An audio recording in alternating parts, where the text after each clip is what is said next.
Hello everyone, welcome to Texture Cam. आज हम लोग बात करने जा रहे हैं निश्चय बेंच पे सॉल्ट एनालिसिस के लेक्चर नंबर 2 के बारे में।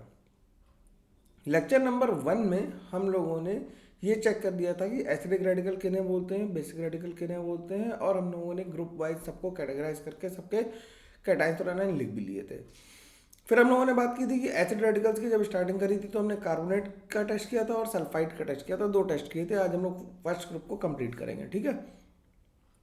तो जो पहले 2 सॉल्ट थे उन्हें हमने पढ़ने के लिए क्या बताया कि कार्बोनेट के साथ क्या होता है, CO2 निकलती है जो लाइम वाटर को क्या कर देती है, मिल्की कर देती है। और एक्सेस में CO2 और वाटर डालने से लाइम वाटर मतलब जो लाइम वाटर की मिल्कीनेस है वो डिसअपियर हो जाती है क्योंकि बाइकार्बोनेट बनते हैं। हम लोगों ने ये भी बात की थी कि कार्बोनेट और बाइकार्बोनेट को कैसे सेपरेट करते हैं, और उसके बाद हम लोगों ने पढ़ा था सल्फाइड, और बाकी बीच में रिएक्शंस कंफर्मेटरी टेस्ट काफ़ी करे थे जो पढ़ने ही हैं, ठीक है। फिर हम लोगों ने सल्फाइड का टेस्ट किया था। सल्फाइड से SO2 निकल रही थी। SO2 जो ब्रिस्क एफरवेसेंस के साथ तो निकल ही रही थी, साथ साथ उसके साथ क्या थी, एक बर्निंग सल्फर की स्मेल भी आ रही थी जो लाइम वाटर को मिल्की कर देती थी। लेकिन K2CR2O7 और KMnO4 को भी क्या कर रही थी, डीकलराइज कर दे रही थी KMnO4 को, और K2CR2O7 को कर रही थी ऑरेंज से ग्रीन, जो कि CO2 नहीं कर पाती क्योंकि वो अपनी मैक्सिमम ऑक्सीडेशन स्टेट में थी, ठीक है। आज की क्लास हम लोग करेंगे सल्फाइड, नाइट्राइट, एसीटेट और थायोसल्फेट, ठीक है। तो बात शुरू करते हैं। नोट्स हमें कहाँ पे मिलेंगे? नोट्स हमें बिल्कुल texturecam.in पे मिल जाएंगे, जाके वहाँ पे बैच पे क्लिक करके मिल जाएंगे। और भी कुछ कुछ बैकग्राउंड में काम कर रहा हूँ यार, थोड़ा समय दो, है ना, काफ़ी ज़्यादा लोड है। और आज का लेक्चर भी लेट इसलिए हो गया क्योंकि थोड़ा सा ज़्यादा बिजी था, है ना, घूमने भी जाना पड़ रहा है यार कहीं कहीं शादी में ना। तो अब सल्फाइड की सॉल्युबिलिटी की बात करते हैं स्ट्रेट अवे, है ना, यहीं से शुरू कर लेते हैं। यहीं तक की बात कर ली थी हम लोगों ने, और सल्फाइड्स की सॉल्युबिलिटी की बात करते हैं। तो लिखते हैं the acid normal and polysulfides of alkali metals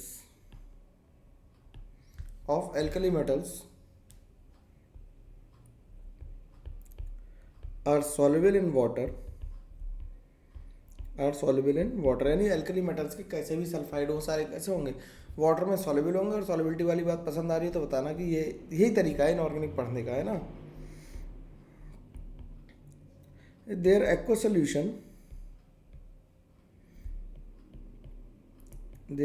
solution are alkaline because of hydrolysis of H2 minus ion. Sulphide ion के हाइड्रोलिसिस की वजह से क्या होता है, वो एल्कलाइन सोल्यूशन बनाते हैं। अब बाकी सल्फाइड्स का क्या होगा, ये तो एल्कली मेटल्स की बात हो गई, तो बाकी सल्फाइड्स के लिए भी एक बात लिख लेते हैं।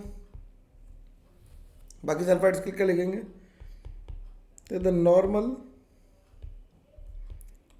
सल्फाइड्स, जो नॉर्मल सल्फाइड है मतलब अपनी वैलेंसी सेटिस्फाई करते हुए sulphides of most of the other metals are insoluble and those of alkaline earth metals are sparingly soluble in water, ठीक है। काफ़ी सारे सल्फाइड कैसे होते हैं, सल्फाइड जो होते हैं प्रेसिपिटेट फॉर्म में रहते हैं, है ना। अब अपने पुराने तरीके से ही लिखते हैं, कैसे कि हमने सॉल्ट लिया होगा और क्या डाला होगा, डाइल्यूट H2SO4। सॉल्ट में डाइल्यूट H2SO4 डाला तो एक कलरलेस गैस निकली जिसकी स्मेल सड़े हुए अंडों की तरह थी, रॉटन एग स्मेल थी, ठीक है। अब रॉटन एग स्मेल तुम्हें सुननी है तो लैब में तुम्हारे जो भी स्मेल आ रही है वो रॉटन एग की आ रही है या H2S की वजह से ही मेनली स्मेल आती है लैब में। तो लिख देते हैं कलरलेस गैस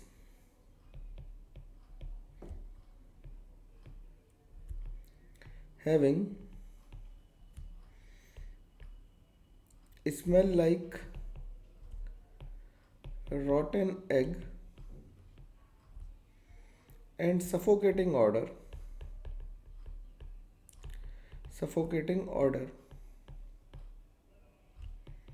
इज प्रोड्यूस्ड। तो इसमें ध्यान रखने वाली पंच लाइन क्या है? पंच लाइन है हमारी रॉटन एग की स्मेल। ठीक, तो कैसे करेंगे भाई कि हमने मान लिया कि हमारे पास सॉल्ट क्या था? Na2S था।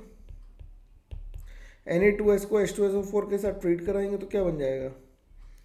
Na2SO4 बनेगा और क्या निकलेगी? H2S निकलेगी। सिंपल सी बात है। तो कि H2S निकल गई।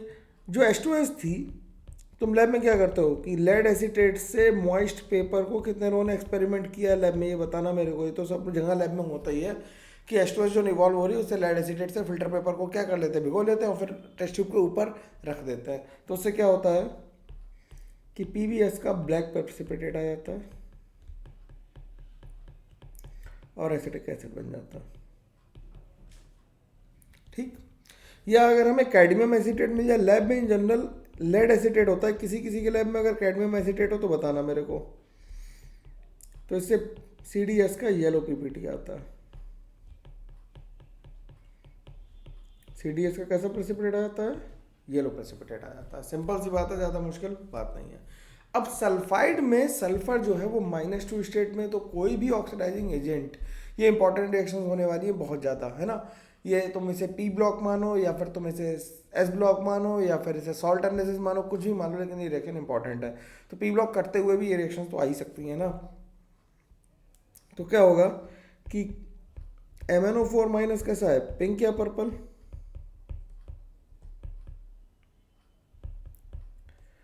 और वो H+ और H2S के साथ रिएक्शन करके Mn को +2 में जो कर देता है वो कैसा कर देता है? कलरलेस। प्लस सल्फर को प्रेसिपिटेट कर देता है। ये येलो सल्फर या कोलाइडल सल्फर इसे कहते हैं। तो ये ऑफ वाइट या येलो होता, ऑफ वाइट या येलो होता है। तो ध्यान रखना, कहीं अगर सस्पेंशन बन रहा है येलो कलर का तो क्या है? सल्फर प्रेसिपिटेट हो रही है। Same goes with Cr2O7 2-।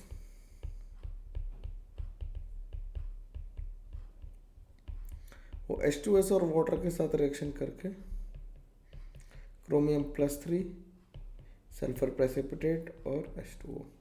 ये कैसा है? ये ऑरेंज है। और ये कैसा हो गया? ये ग्रीन हो गया। ठीक है, सिंपल सी बात है। सल्फाइड आयन जो होता है वो मेटल्स के साथ, हम लोगों ने लिखा था कि सल्फाइड आयन क्या होगा? मेटल्स के साथ रिएक्शन करके क्या बना देगा? प्रेसिपिटेट बना देगा। तो Ag2S का ब्लैक प्रेसिपिटेट आ जाएगा। ये लैब में नहीं मिलता, सिल्वर तुम लोगों की लैब में होगा ही नहीं ज़्यादा, है ना। AgNO3 बहुत डाइल्यूट फॉर्म में होता है, उससे ज़्यादा प्रेसिपिटेट आएगा ही नहीं। इसकी खास बात क्या है कि ये इंसॉल्युबल है in cold. In cold, cold में कैसा है? इंसॉल्युबल है, but soluble in hot HNO3। तो जब सवाल आएगा वो भी इसी तरह का आएगा। इसके बाद ही तुरंत ही इसका एक क्वेश्चन सेशन भी लेंगे जिससे तुम्हें सवालों की थोड़ी सी प्रैक्टिस हो जाए। अदरवाइज ये समझ में नहीं आएगा, ऐसा लगेगा सब रटना ही है पूरी तरीके से। उतना नहीं रटना है जितना तुम एक्सपेक्ट कर रहे हो, है ना। फिर क्या करें? ये बहुत इंपॉर्टेंट रिएक्शन है, बहुत इंपॉर्टेंट। मैंने हर बार कहता हूँ और लगभग लगभग हर पेपर में इसका एक सवाल आ ही जाता है, मतलब हर साल आ जाता है। किसके पेपर में आएगा ये किस्मत है, क्योंकि बहुत सारी चीज़ें इंपॉर्टेंट बताऊंगा। कोई चीज़ तुम्हारे पेपर में होगी, कोई किसी और के पेपर में होगी इंपॉर्टेंट। ठीक है, एक इंपॉर्टेंट बात तो ये भी है कि भाई टेस्ट सीरीज अगर नहीं ली तो फटाफट जाकर टेस्ट सीरीज ले लो, क्योंकि अब लास्ट 10 दिन बचे हैं और डिस्काउंट्स भी ख़त्म ही होने वाले होंगे। मेरे को नहीं पता यार, मैं उसमें इन्वॉल्व कम हूँ। मेरे तो केवल काम है पेपर बनाना और सॉल्यूशन बनाना। बाकी एप्लीकेशन का काम तो एप्लीकेशन वाले लोग ही कर रहे होंगे। तो सोडियम नाइट्रोप्रोसाइड,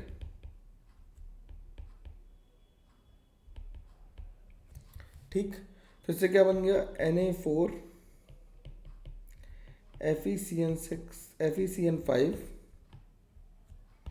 FeCN5 NOS बन जाता और ये वॉयलेट कलर का होता। ये कैसे कलर का होता है? वॉयलेट कलर का। तो सोडियम नाइट्रोक्साइड की तो फॉर्मूला याद रखना और वॉयलेट कलर भी याद रखना।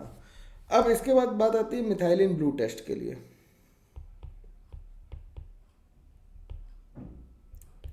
Methylene blue test, methylene blue test क्या होता है? मिथाइलिन ब्लू टेस्ट में क्या है कि ये नाइट्रोजन के साथ CH3 और CH3 अटैच्ड है, यहाँ पे NH2 लगा दिया, इसकी रिएक्शन H2S और Fe2 प्लस से Fe3 प्लस के साथ कराई तो Fe रिड्यूस हो जाता है Fe2 प्लस में, NH4 प्लस बन जाता है, H प्लस बनता है और साथ में एक बड़ा सा मॉलिक्यूल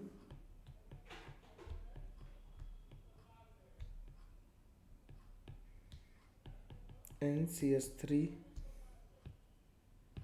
CH3 होल ट्वाइस, ठीक, और NCH3 इसे थोड़ा सा यार एडजस्ट कर देता, इधर लिख देता CH3 होल ट्वाइस। इसका कलर मिथाइलिन ब्लू है, ये मिथाइलिन ब्लू डाई है, ठीक। और इसमें भी देखो ये रेजोनेंस कर रहा है, इसकी वजह से कलर आ रहा होगा। नाइट्रोजन का लोन पेयर भी रेजोनेंस कर रहा है और सल्फर का भी कर रहा है, तो इसमें कलर आ सकता है, ठीक। लेकिन ये टेस्ट जो है वो केवल सॉल्युबल सल्फाइड्स के लिए ही ट्रू है। किसके लिए? सॉल्युबल सल्फाइड्स के लिए ही ट्रू है। इसके इधर कुछ नहीं लिखा है ना, इतना ही है इधर, ऐसा मत सोचना कट गया है, वो इतना ही कॉम्प्लेक्स का ब्रैकेट लगा हुआ है। तो ये टेस्ट केवल उनके लिए ही ट्रू है जो कैसे हैं, सॉल्युबल सल्फाइड्स है, उन्हीं के लिए सेंसिटिव है ये, ठीक। जो इनसॉल्युबल सल्फाइड्स है वो टेस्ट नहीं देते, तो लिख देते हैं क्या कि this is a sensitive test for soluble sulfides and H2S। soluble sulfides and H2S दोनों के लिए ही है। soluble sulfide और H2S में तो वैसे भी कैसा है, सल्फर soluble में तब H2 माइनस के फॉर्म में मिल ही जाएगा इजीली। तो ये हो गए सल्फाइड के टेस्ट, ठीक। अब अगली बात करते हैं, अगली बात मतलब नेक्स्ट बात, अगली मतलब अगली नहीं है ना, 4th नंबर डाल लेते हैं nitrite. Nitrite is NO2 minus. तसल्ली से पढ़ो, बहुत प्रेशर लेके इनऑर्गेनिक पढ़ोगे तो कभी भी रटनी ही पड़ेगी, धीमे धीमे पढ़ो और वीडियो को 3-4 बार लूप में लगा के सुन लो तो हमेशा याद हो जाएगा। इसके लिए एक बार देख लो, लिख लो नोट्स, उसके बाद बस सुनो इसे बार बार, है ना, कि भाई फास्ट फॉरवर्ड ला के 1.5x पे भी सुन लोगे तब भी चलेगा, लेकिन सुनते रहो जिससे कि बार बार शब्द मेरे आते रहे। कॉपी में नहीं देखोगे तब भी काम चल पाएगा, है ना। तो जितने भी मेटल नाइट्राइट हैं वो वाटर सॉल्युबल होते हैं। अगर हम सॉल्युबिलिटी की बात कर लें इसकी, सॉल्युबिलिटी की बात करें तो क्या लिखेंगे, all metal nitrites, all metal nitrites except AgNO2। तो AgNO2 को हाईलाइट कर लेते हैं, आर वाटर सॉल्युबल। वाटर में क्या है, सॉल्युबल है। और AgNO2 कैसा है, AgNO2 इज स्पेरिंगली सॉल्युबल।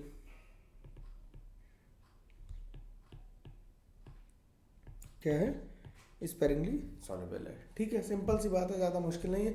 लेकिन नाइट्राइट का टेस्ट बहुत इंपॉर्टेंट है ना, इसलिए इसे ढंग से देखना कि हमने क्या लिया, सॉल्ट लिया और अपना ग्रुप रिएजेंट क्या था, डाइल्यूट H2SO4, वही डालेंगे, ये तो सबको वही याद रहेगी ही रहेगी। अब तो इसमें क्या होता है कि रेडिश ब्राउन कलर की गैस निकलती है। जो रेडिश ब्राउन कलर की गैस निकली वो NO2 थी, जो कम टेम्परेचर पे डायमराइज हो जाती है और N2O4 बना देती है और अपना डायमैग्नेटिज्म भी शो करती है, पैरामैग्नेटिज्म लूज कर देती है, ठीक। तो लिखो क्या कि reddish brown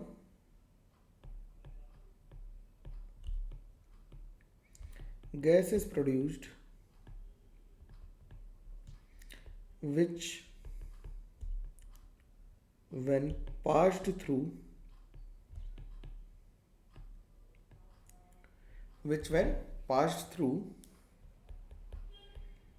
FeSO4 solution, a brown complex is formed। बहुत इंपॉर्टेंट है ये, ध्यान रखना, known as brown ring test. Brown रंग नहीं, ब्राउन रिंग टेस्ट, है ना। तो बहुत इंपॉर्टेंट है, इस बात को ध्यान रखना, ठीक। तो कैसे करेंगे कि ट्वाइस NaNO2 ले लिया, मान लिया हमने NaNO2 ही ले लिया क्योंकि सॉल्युबल लेना था, और ग्रुप रिएजेंट अपना क्या है, प्यारा डाइल्यूट H2SO4, इसे डाला तो क्या बनेगा, Na2SO4 बन जाएगा, और क्या बन जाएगा, HNO2 बन जाएगा। अब HNO2 जब बन गया तो HNO2 क्या करता है, डिस्प्रपोर्शनेट कर जाता है किसमें, HNO3 और NO में। जो NO निकली वो O2 से रिएक्शन करके NO2 बना देती है, O2 से रिएक्शन करके क्या बना देती है, NO2 बना देती है, जो रेडिश ब्राउन गैस है।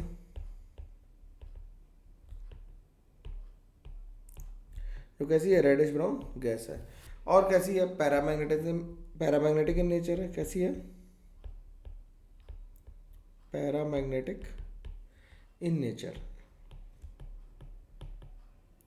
पैरामैग्नेटिक इन नेचर है, ठीक। यही काम एग्जैक्टली क्या होता है जब NO2 को अगर पानी मिल जाएगा, NO2 को जैसे ही पानी मिलेगा वो किस में कन्वर्ट हो जाएगी, HNO2 और HNO3 में। यही काम होता है एयर में जब एसिड रेन होती है।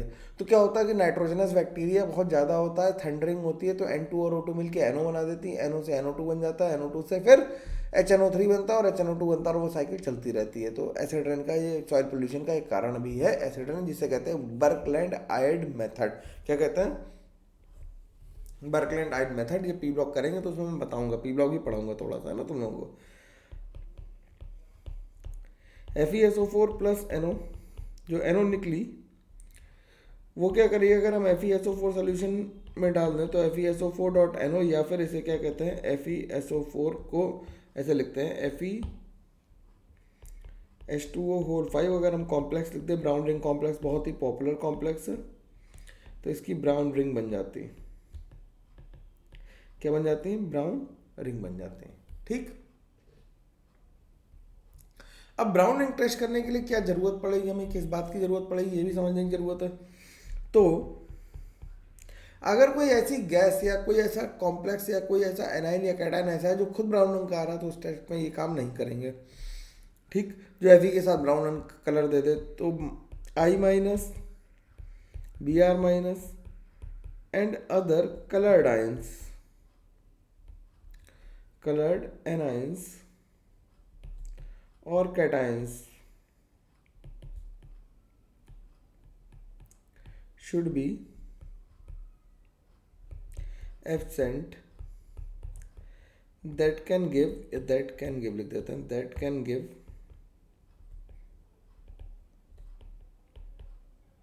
color with Fe2 plus ions।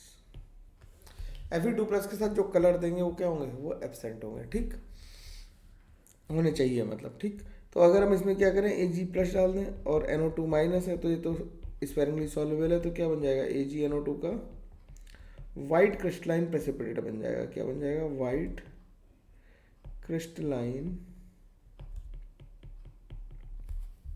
PBT बन जाएगा, ठीक। अब आयोडोमेट्रिक टाइट्रेशंस में भी I माइनस को हम लोग यूज़ करते हैं, ठीक है, हाइपो के साथ भी यूज़ करते हैं। तो कैसे करेंगे उसे, रिएक्शन लिखते हैं कि I माइनस की रिएक्शन अगर NO2 माइनस और एसिटेटाइन के साथ करा दें तो I3 माइनस बन जाता है, NO गैस निकलती है, NO कैसा न्यूट्रल ऑक्साइड है,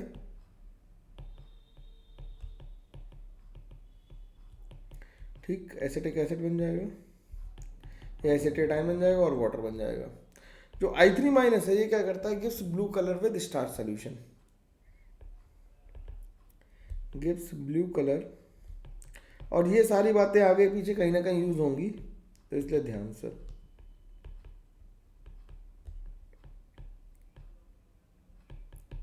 स्टार्च सोल्यूशन, ठीक। तो I2 और स्टार्च मिलके कैसा सोल्यूशन था, I2 और स्टार्च मिलके कैसा सोल्यूशन था, ब्लू सोल्यूशन था। ये बिल्कुल ऐसा बढ़िया ब्लू बनता है जैसे तुम मान लो कि अपना जो वो थी ना, क्या कहते हैं उसे, अरे वाइटनर क्या होता है उन्हें, मेरे मुंह से निकल गया एकदम, दिमाग में ही नहीं आ रहा। वाइटनर नहीं, ब्लू कलर की होती है, हम लोग डालते हैं, ठीक है। या तुम्हें याद है, किसी को कमेंट करके बताना यार, मेरे दिमाग में नहीं आ रहा अभी नाम बिल्कुल स्किप कर गया, ठीक।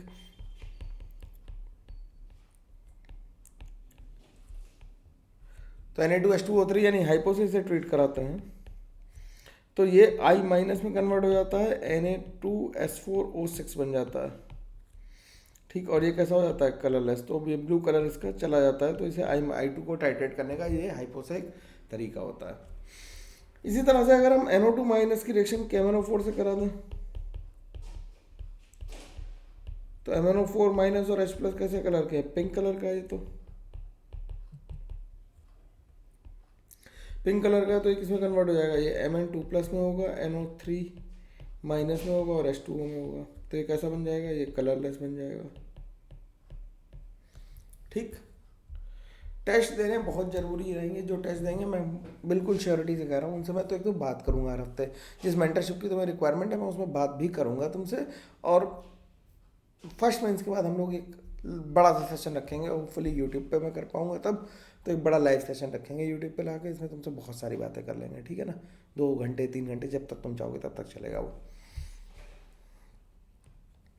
तो NO2 माइनस को अगर हम अमोनियम आयन के साथ ट्रीट करा दें तो अमोनियम आयन में तो नाइट्रोजन +3 में, -3 में, और इसे बॉयल कर दें तो इससे नाइट्रोजन गैस निकलती है। अब बताओ तुम, इतनी रिएक्शन लिखने के बाद हम पी ब्लॉक को कैसे दूर रख सकते हैं, किससे, केमिस्ट्री से कैसे दूर रखोगे। तो सब पी ब्लॉक की रिएक्शन ही है, NO3 माइनस कर HNO2 की रिएक्शन पढ़ा रहे हो तो HNO2 की रिएक्शन या NO2 माइनस की रिएक्शन यूरिया से करा दो। यूरिया का मतलब NH2CONH2, तो इससे N2 बनेगी, CO2 बनेगी और H2O बन जाएगा। और एक और बहुत इंपॉर्टेंट रिएक्शन है HNO2 की रिएक्शन अगर थायो यूरिया से करा दें। थायो यूरिया का मतलब NH2C डबल बॉन्ड S और NH2 ले लें तो N2 तो निकलेगी, साथ में SCN माइनस बन जाएगा, थायोसाइनाइड आयन बनेगा। ये थायोसाइनाइड आयन क्या मजा करता है कि Fe3 प्लस सोल्यूशन के साथ जब थायोसाइनाइड आयन को ट्रीट कराते हैं तो ये FeSCN होल थ्राइस का ब्लड रेड कलर बना देता है। क्या बना देता है, ब्लड रेड सोल्यूशन बनता है, ब्लड रेड बन जाता है, ठीक।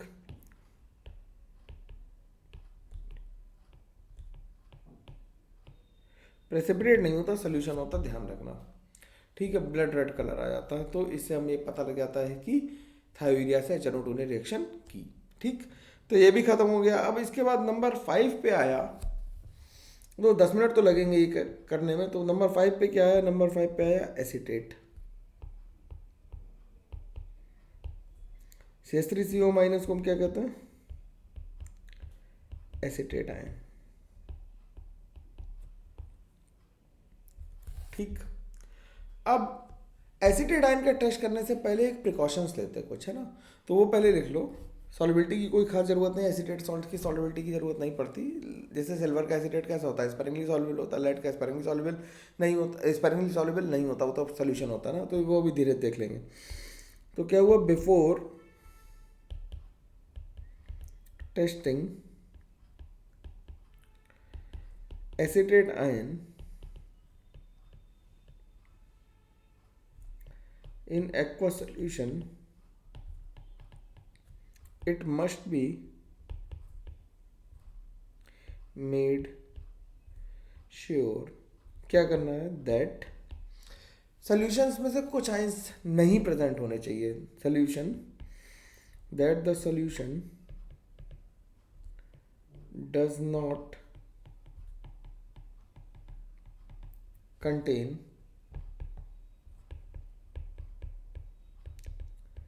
the following ions which can also combine with Fe3 plus, क्योंकि फेरिक एसिटेट भी ये रेड कलर का आता है और ऐसा हम नहीं चाहते कि कोई ऐसा कैटायन या आयन प्रेजेंट हो जो फेरिक एसिटेट Fe3 प्लस के साथ रिएक्शन करे, ठीक है। तो which can also combine,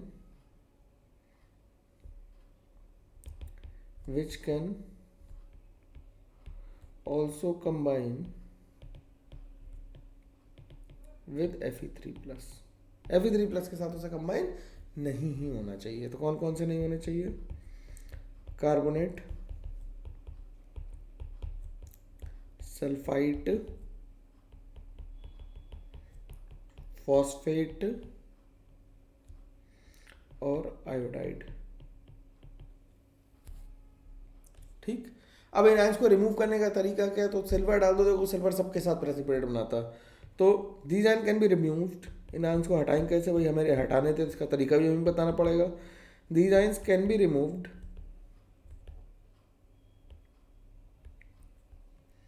by adding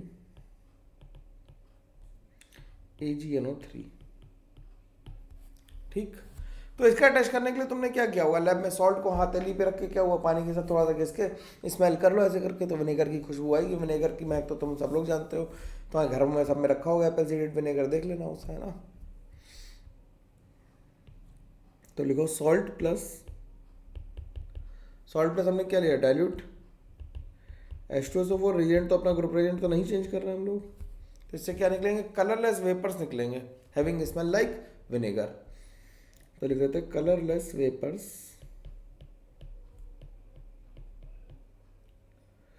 having smell like vinegar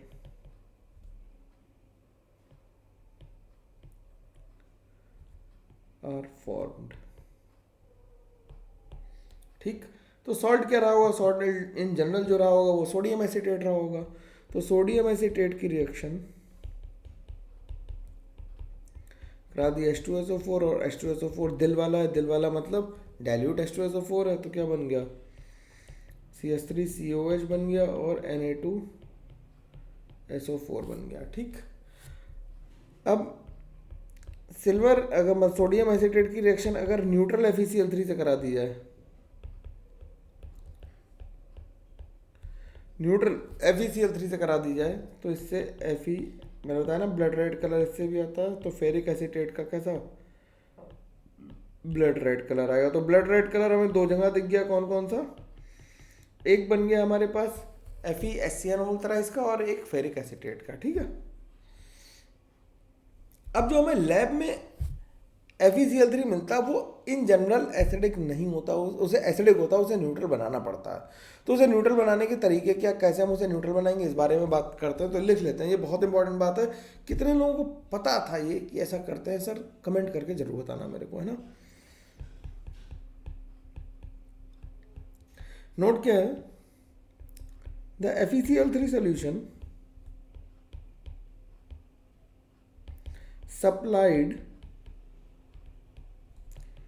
in the lab में भी सप्लाई होके आ रहा, कहीं मैन्युफैक्चरिंग हो रही होगी वहां से आ रहा, अपने घर में नहीं बनाते, है ना। लैब में जो एपरेटस आ रहा है, जो केमिकल्स आ रहा है, उसे कहीं फैक्ट्री से आ रहा है। Is always acidic containing HCl। लिखते it is made neutral, it is made neutral. कैसे न्यूट्रल बनाएंगे? By addition of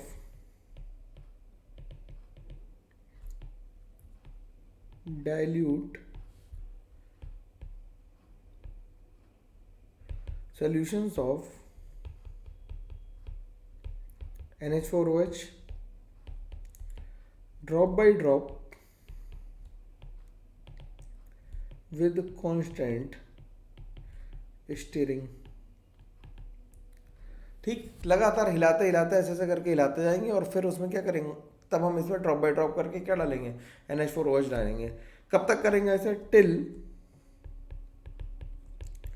the PPT formed, PPT मतलब पावर पॉइंट प्रेजेंटेशन नहीं, precipitate formed does not dissolve at this stage. इस stage पे हम क्या करेंगे? फिल्टर द सॉल्यूशन को क्या करेंगे? फिल्टर कर लेंगे। अब जो फिल्ट्रेट में बचा है, जो फिल्ट्रेट हुआ है, वो हमारा क्या है? वो हमारा न्यूट्रल FeCl3 सॉल्यूशन है। और इसी वजह से तुम्हारा कभी Fe एसीटेट का कलर नहीं आता है। कितने लोगों का कलर आता है कमेंट करके जरूर बताना मेरे को कि सर मेरा तो पर्सपेक्टिव बहुत अच्छा होता है। ठीक, the filtrate is called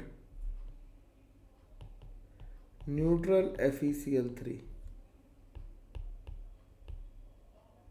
solution. इसे क्या कहते हैं? न्यूट्रल FeCl3 सॉल्यूशन कहते हैं। ठीक है, तो ये बात हो गई एसीटेट की। बात समझ में आ गई होगी बिल्कुल बढ़िया से, कोई दिक्कत की बात तो है ही नहीं इसमें। अब आज की क्लास का लास्ट हम लोग रेडिकल करते हैं, नंबर 6 पे पहुंच गए हैं हम लोग। ठीक है, नंबर 6 पे हम लोग करते हैं थायोसल्फेट। ये हम लोगों ने लिखा नहीं था लेकिन एक कर लेते हैं एक्स्ट्रा, जिससे कि कुछ रिएक्शंस थायोसल्फेट की भी कवर हो जाए। बहुत इंपॉर्टेंट है सॉल्ट एनालिसिस के पॉइंट ऑफ व्यू से और पी ब्लॉक के पॉइंट ऑफ व्यू से भी। तो पी ब्लॉक हट गया लेकिन थायोसल्फेट की रिएक्शन है तो यार सभी कुछ है ना, फिर तो तुम्हारे साथ धोखा हो सकता है ना, तो इनका भरोसा मत करना। तो सॉल्युबिलिटी के बारे में बात करते हैं। सॉल्युबिलिटी क्या, और देखो अगर मेंस में इन केस अगर एक क्वेश्चन भी आया इससे सॉल्ट एनालिसिस से, तो एडवांस में ये 3 नंबर का टॉपिक, मतलब एडवांस में 9 नंबर का टॉपिक है, 9 से 12 नंबर तक का है ना, दोनों पेपर मिला के।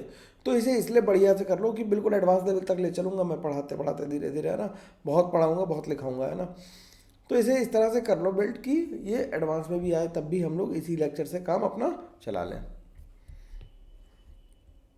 तो लिखो most of the thiosulfates are water soluble। कैसे हैं? वाटर soluble है। एंड दोज ऑफ, कौन से नहीं है, PB, AG एंड बेरियम आर स्पेरिंगली soluble। कैसे हैं? स्पेरिंगली सॉल्युबल है। किसके किसके? लेड के, सिल्वर के और बेरियम के। ठीक, तो रिएक्शन लिखना शुरू करते हैं। इसके लिए ग्रुप रिएजेंट नहीं है क्योंकि ये ग्रुप में आता ही नहीं है, फिर भी हम लोग इसे कर लेते हैं, यहीं पे निपटाते हैं क्योंकि डाइल्यूट H+ सही, इसमें भी काम चल जाएगा। तो कोलाइडल सल्फर, कोलाइडल सल्फर हमने कैसे बताई थी, कैसे रंग की आएगी? ऑफ वाइट या टर्बिड येलो, टर्बिड येलो और वाइट। ठीक, प्लस SO2 प्लस H2O। तो इसमें इसकी ऑक्सीडेशन नंबर 2 थी, यहाँ पे 0 गया, यहाँ पे +4 गया, तो ये बेसिकली क्या हो गया? डिसप्रपोर्शनेट हो गया और कोई इसके पास चारा भी नहीं था। अभी हम लोगों ने थायोसल्फेट की रिएक्शन I2 के साथ की थी। I2 को थायोसल्फेट के साथ ट्रीट कराएंगे तो क्या होगा? I- बन जाएगा और ये क्या बन जाएगा? S4O6-2। ये कलरलेस हो गया, ये क्या हो गया? ये कलरलेस हो गया, और ये स्टार्च के साथ अगर हम यहाँ पे लिख दें तो स्टार्च के साथ एक कैसा था? ब्लू कलर का था। ठीक, ऐसे ही अगर हम थायोसल्फेट की रिएक्शन, क्योंकि देखो जो जो प्रेसिपिटेट हो रहे हैं फायदा उन्हीं से साथ रिएक्शन कराने में है, उन्हें हम क्या करेंगे? प्रेसिपिटेट करा लेंगे। तो BaH2O3 क्या करता है? वाइट PPT बना देता है। ये बोनस है ना, ग्रुप 1 खत्म हो गया, ये बोनस रेडिकल है ना, जो उसमें नहीं था लिस्ट। अब H2O3 माइनस की सिल्वर के साथ रिएक्शन कराएंगे तो Ag2H2O3 बन जाएगा, जो वाइट कलर का PPT। अब सिल्वर के सॉल्ट इन जनरल कैसे होते हैं? अनस्टेबल होते हैं, सिल्वर के बड़े वाले सॉल्ट है ना, ऑक्साइड और ये सब। तो इसे अगर हम वाटर के साथ हाइड्रोलाइज करा दें तो इससे Ag2S ब्लैक कलर का आ जाएगा, प्लस H2SO4 बन जाएगा। ठीक, अगर हम लेड के साथ करा दें तो क्या होगा? H2O3 की रिएक्शन Pb2+ के साथ करा दें तो क्या होगा? PbH2O3 बन जाएगा प्लस H2O। इसके अगर हम, ये भी क्या होगा? PbS ब्लैक कलर का प्रेसिपिटेट हो जाएगा और इसके साथ भी क्या बन जाएगा? H2SO4। ठीक, अब इसके बाद थोड़ी तेज लिख रहा हूँ रिएक्शन, लग रहा है ज़्यादा तेज हो रहा है, देख लो भाई पीछे ऊपर, कोई दिक्कत नहीं है, देख लो आराम से। तो सिल्वर के साथ कह रही, लेड के साथ कराई। लेड और सिल्वर के थायोसल्फाइड कैसा था? स्टेबल नहीं थे, वो अपने सल्फाइड्स में प्रेसिपिटेट हो गए। ठीक, अब अगर साइनाइड से रिएक्शन कराएं तो लैब में साइनाइड तो मिलेगा ही नहीं, तो ये रिएक्शन लैब में तो हो ही नहीं सकती, कॉपी में हो सकती है। तो इससे SCN माइनस बन जाएगा और SO3 2 माइनस बन जाएगा। CN माइनस ही लिख देते हैं, KCN हटा ही देता है। फिर SCN माइनस बन गया तो हमें लालच आ गया, FeCl3 के साथ रिएक्शन कराएंगे तो FeSCN होल थ्राइस बन जाएगा, जो फिर से ब्लड रेड कलर है। देखो वही मैं कह रहा ना, कई बार रिएक्शन क्या होगी, रिपीट होगी। ठीक, तो रिपीट रिएक्शंस को ध्यान रखना। अब H2O3 2 माइनस की रिएक्शन अगर Fe3 प्लस से कराई जाए तो FeH2O3 ट्वाइस माइनस का डार्क वायलेट कलर का क्या बन जाता है, कलर क्या बनता है, dark violet colour which disappears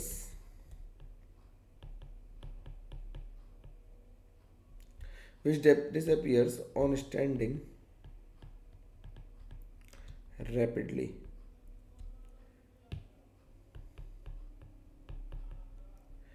Which disappears on standing rapidly. ठीक, अब इसकी लास्ट रिएक्शन लिख लेते हैं कि जो FeH2O3 बना था होल ट्वाइस माइनस, अगर इसकी रिएक्शन Fe3 प्लस से करा दी जाए तो Fe3 प्लस क्या करता है, खुद रिड्यूस हो जाता है और इसे S4O6 2 माइनस में थायोसल्फेट में कन्वर्ट कर देता है।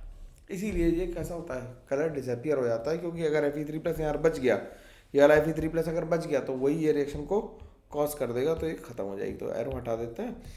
ठीक है, तो ये ग्रुप 1 कंप्लीट कर लिया। छोटे ही लेक्चर रख लेंगे, हम लोगों की बातचीत हो गई है, कई लोगों ने कहा कि हाँ सर धीरे धीरे करेंगे, कोई दिक्कत नहीं है। तो ये हो गया कंप्लीट। अब इसके बाद हम लोग ग्रुप 2 एक ही दिन में करेंगे, क्योंकि बहुत लंबा नहीं खींच सकते ना इसे। तो ग्रुप 2 एक दिन में करेंगे, फिर हम लोग धीरे धीरे करके मतलब अपने बेसिक रेडिकल्स पे पहुंच जाएंगे। बेसिक रेडिकल्स में थोड़ा टाइम लगेगा, 2-3 क्लास में भी लगेंगी, तो 5 क्लास में मान लो खत्म होगा ये। ठीक है, चलो मिलते हैं। तब तक के लिए बहुत सारी पढ़ाई करनी है, लगातार लगे रहो, दिन रात करो। मैं रात में बैठ के रिकॉर्ड करके तुरंत अपलोड कर रहा हूँ, है ना। तो तुम्हारे लिए ही है ये मेहनत सारी, तो इस मेहनत को जाया मत जाने देना, यूज़ करो और दूसरे के साथ शेयर भी करो। ये मत सोचो कि कंपटीशन बढ़ेगा, कुछ नहीं बढ़ेगा, तुम हो और तुम ही सेलेक्ट हो गए। ठीक है, चलो okay, bye bye, take care.